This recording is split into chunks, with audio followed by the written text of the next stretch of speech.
आजिर ये अमृतवाणी रे समस्त को मोर स्वागत जनाए।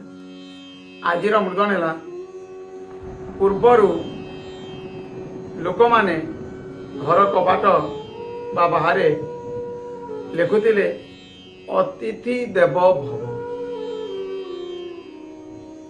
तापरे लोक माने लिखा को आरंभ कले शुभ लाभ, किंतु वर्तमान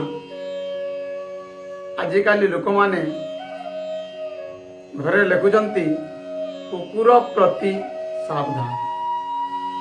टिके भावंतु आमे क्यों प्रकार उन्नति करुचे, सेथिपाई आमे आजी समस्ते अतिथि को भूली जाऊचे।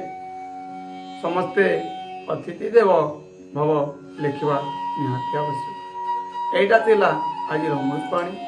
जय।